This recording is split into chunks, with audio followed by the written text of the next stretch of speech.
Hello everyone.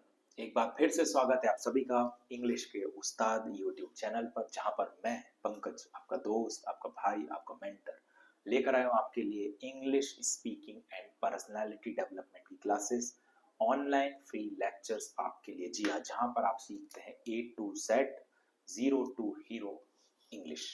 जी हाँ, चाहे आप बिगिनर लेवल पर हो, चाहे इंटरमीडिएट पर हो, चाहे एडवांस लेवल पर हो, चाहे आप एक बच्चे हो, चाहे आप एक स्टूडेंट हो, या चाहे आप कॉर्पोरेट में हो या जॉब कर रहे हो, इंग्लिश आज के टाइम पे बहुत जरूरी है। और इंग्लिश के बेसिक्स आना बहुत जरूरी है। एटलीस्ट एक लैंग्वेज ऐसी होना चाहिए जिससे ग्लोबली हम इंटरेक्ट कर सकें, तो इसीलिए इंग्लिश को सीखना जरूरी है। वहीं मैं बेसिक से लेकर एडवांस तक लेकर आया हूँ आपके लिए सारे लेक्चर्स। ओके, तो आज हम लेने जा रहे हैं हमारी एक और क्लास।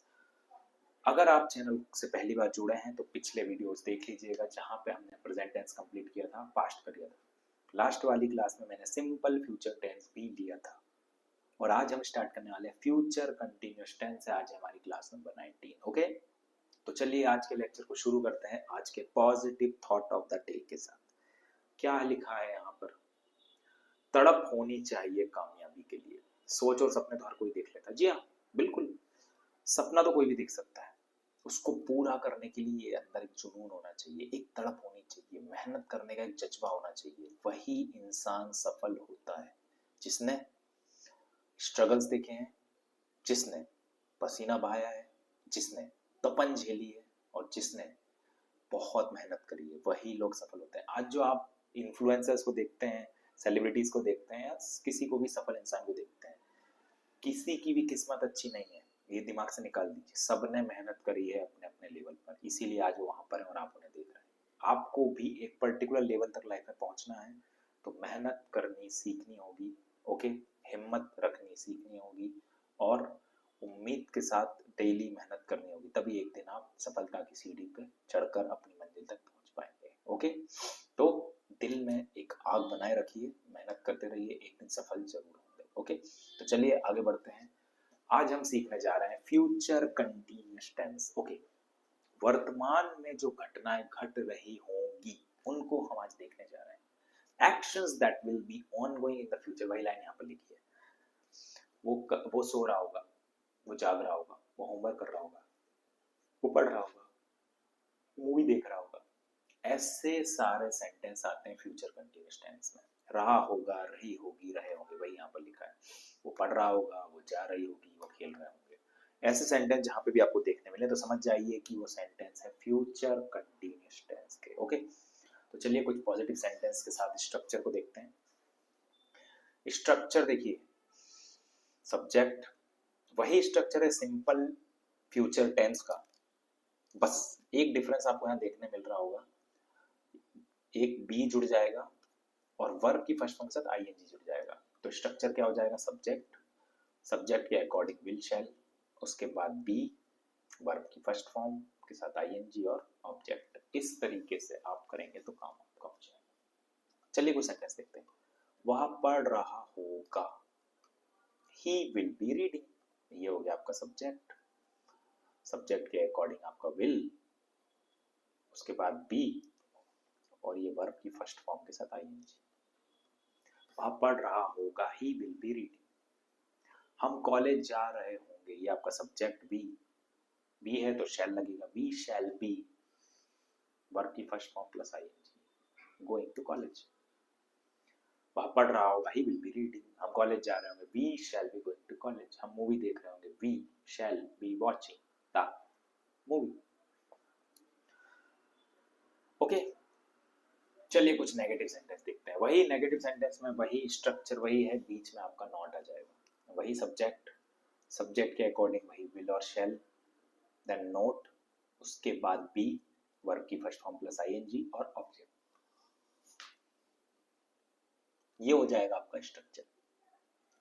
बच्चे नहीं खेल रहे होंगे, चिल्ड्रन, ये आपका सब्जेक्ट है, will not be playing, verb की फर्स्ट फॉर्म प्लस आईएनजी, और नॉट यहाँ पे बता रहा है नेगेटिव स्ट्रक्चर। बच्चे नहीं खेल रहे होंगे, children will not be playing. हम काम नहीं कर रहे होंगे, we shall not be working.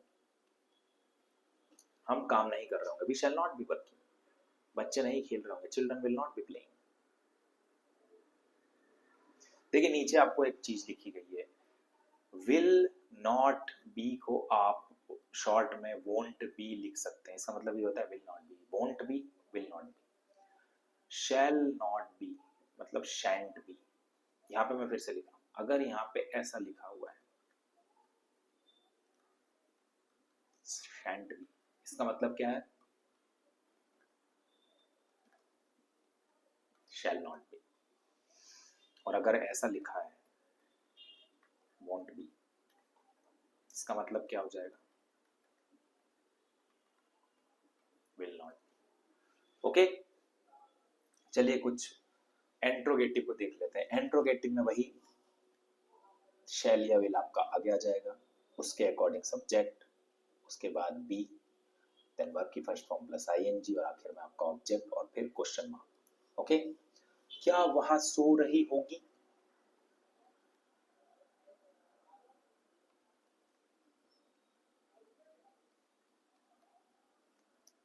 Will she B sleeping. Interrogative बनाते टाइम बहुत ध्यान रखिएगा, बीच में बी भी आता है। क्या वह सो रही होगी, विल शी बी स्लीपिंग। क्या वह खा रही होगी, विल शी बी ईटिंग। क्या वह नाच रही होगी, विल शी बी डांसिंग। क्या मैं नाच रहा होऊंगा, शैल आई बी डांसिंग। क्या मैं पतंग उड़ा रहा होऊंगा, shall I be flying a kite. Okay, तो ये सारे स्ट्रक्चर होते हैं। आइए नेगेटिव प्लस एंट्रोगेटिव मतलब एंट्रोनेगेटिव को देखते हैं। एंट्रोनेगेटिव मतलब जहां पे नेगेटिव सेंटेंस भी आ रहे हैं और क्वेश्चन भी पूछा जा रहा है। स्ट्रक्चर आपका वही है, शैल और विल आगे हैं, देन आपका सब्जेक्ट है, देन आपका नॉट है, नॉट के बाद बी है, वर्ब की फर्स्ट फॉर्म प्लस आईएनजी है, ऑब्जेक्ट है और क्वेश्चन मार्क है।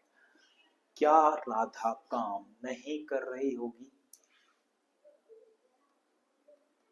Will Radha not be doing work. क्या राधा काम नहीं कर रही होगी, will Radha not be working, ये भी सही है। और विल नॉट को आगे करके अगर वोंट लिखते हैं, won't Radha be doing work, ये भी सही है। Won't Radha be doing work, ये भी सही है। क्या कुत्ते नहीं भौंक रहे होंगे, will the dogs not be barking. क्या कुत्ते नहीं भौंक रहे होंगे, will the dogs not be barking. Okay, क्या सबको समझ में आ रहा है? ओके, हो गए। तो ये थे आपके पॉजिटिव, नेगेटिव, एंट्रोगेटिव और एंट्रोनेगेटिव सेंटेंसेस। अब इनके बेसिस पर हम चलते हैं हमारी ड्रिलिंग प्रैक्टिस पर, कुछ क्वेश्चन हम बना के देखते हैं। चलिए पॉजिटिव सेंटेंस बनाते हैं। पहला वाला, वह कल इस समय पढ़ रहा होगा,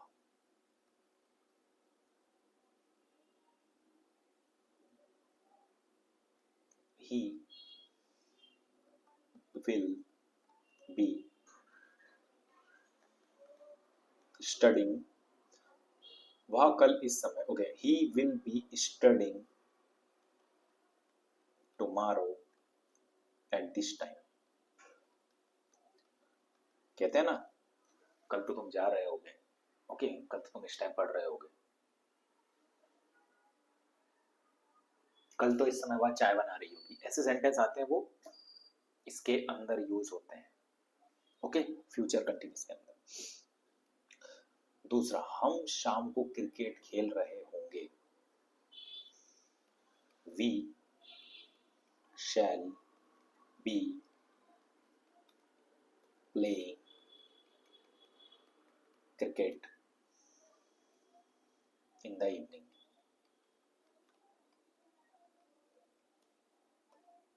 we shall be playing cricket in the evening, हम शाम को क्रिकेट खेल रहे होंगे। थर्ड सेंटेंस में यहां बना देता हूं, बच्चे पार्क में दौड़ रहे होंगे, चिल्ड्रन will be, दौड़ने को कहते हैं running, running in the garden. चलिए आखिरी सेंटेंस चौथा, मैं अगले सप्ताह नई नौकरी शुरू कर रहा होऊंगा। Okay, I shall be starting a new job next week. मैं अगले सप्ताह नई नौकरी शुरू कर रहा हूँगा। I shall be starting a new job next week. Okay, तो ये सारे सेंटेंस थे पॉजिटिव सेंटेंसेस। ओके, जिसको भी नोट करना हो वीडियो को पॉज करके नोट कर सकता है। ओके, अब बनाते हैं नेगेटिव स्ट्रक्चर। ऊपर बना रहा हूं मैं, फिफ्थ वाला। वह रात को टीवी नहीं देख रहा होगा। He will not B watching TV at night. Okay, he will not be watching TV at night. वह रात को टीवी नहीं देख रहा होगा। Next sentence,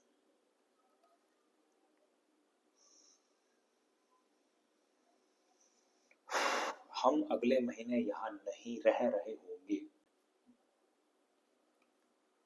We shall not be living here next month. We shall not be living here next month. हम अगले महीने यहां नहीं रह रहे होंगे। नेक्स्ट सेंटेंस, बारिश नहीं हो रही होगी।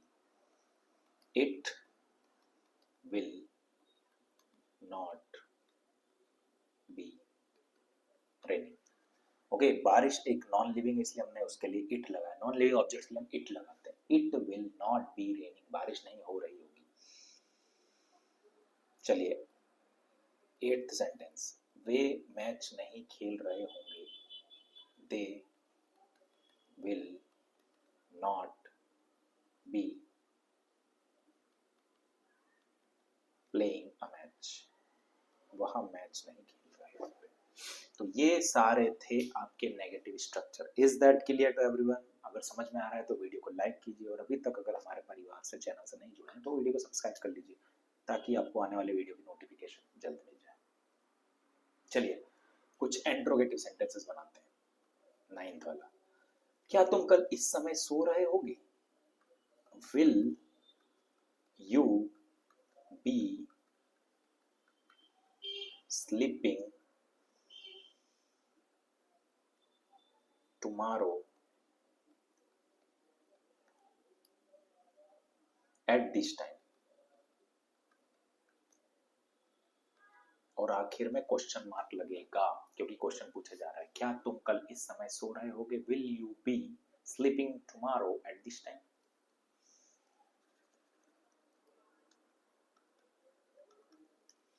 क्या वह अगले सप्ताह परीक्षा दे रही होगी? विल शी बी, अब देखिए परीक्षा देने जाना, परीक्षा दे रही होगी। ओके, अपीयरिंग बोलते हैं, सबसे बेस्ट वर्ड है appearing in the examination. Will she be, परीक्षा देने को कहते हैं अपीयरिंग, एग्जाम में अपीयर होना। Will she be appearing in the exam next week? क्या वह अगले सप्ताह परीक्षा दे रही होगी? Will she be appearing in the examination next week? Next sentence बनाते हैं, क्या हम अगले वर्ष विदेश जा रहे होंगे? शैल वी बी, अब देखिए गोइंग टू फॉरेन भी अच्छा है, लेकिन स्टैंडर्ड इंग्लिश में visiting foreign next year. Okay, shall we be visiting foreign next year. आखिरी सेंटेंस 12, क्या मैं सुबह योगा कर रहा होऊंगा? शैल I be doing yoga in the morning? और क्वेश्चन मार्क लगाएंगे, क्या मैं सुबह योगा कर रहा हूँगा? Shall I be doing yoga in the morning? Okay अब चलिए, जिसको भी नोट करना हो वीडियो को पॉज करके नोट कर सकता है। अब हम बनाने जा रहे हैं एंट्रोनेगेटिव, मतलब negative plus interrogative. Okay 13th number का हम बनाने जा रहे हैं। क्या तुम मेरा इंतजार नहीं कर रहे होगे? Will you not be waiting for me? और क्वेश्चन मार्क, क्या तुम मेरा इंतजार नहीं कर रहे होगे? Will you not be waiting for me? 14th, क्या वह अपना काम नहीं कर रही होगी? Will she not be doing her work? क्या वह अपना काम नहीं कर रही होगी? Will she not be doing her work? क्या बच्चे होमवर्क नहीं कर रहे होंगे? Will children not be doing homework? और क्वेश्चन मार्क, क्या बच्चे होमवर्क नहीं कर रहे होंगे? Will children not be doing homework? तो ये थी आज की ड्रिलिंग एक्सरसाइज। उम्मीद करता हूँ आपको फ्यूचर कंटिन्यूअस टेंस समझ में आया होगा। जहाँ पे भी कोई दिक्कत है वीडियो को पॉज करके नोट्स बनाते चलिए। पुराने वाले वीडियोस अगर नहीं देखें तो जाकर देख लीजिए। डेली प्रैक्टिस करते रहिए, अपने मन से भी कुछ सेंटेंस बनाते रहिए। मैं खा रहा हूँगा, मैं पी रहा हूँगा, मैं सुबह से योगा कर रहा हूँगा, मैं पतंग उड़ा रहा हूँगा, मैं जा रहा हूँगा, मैं खा रहा हूँ। ओके अपने मन से बना बना के खुद सेंटेंस स्ट्रक्चर फॉर्म करते रहिए। खुद आपकी वॉकेब इंप्रूव होती जाएगी और खुद आपकी इंग्लिश धीरे धीरे इंप्रूव होती जाएगी। ओके तो ये था आज का वीडियो। मिलते हैं नेक्स्ट वीडियो में, तब तक के लिए bye bye, take care, have a nice day, bye bye.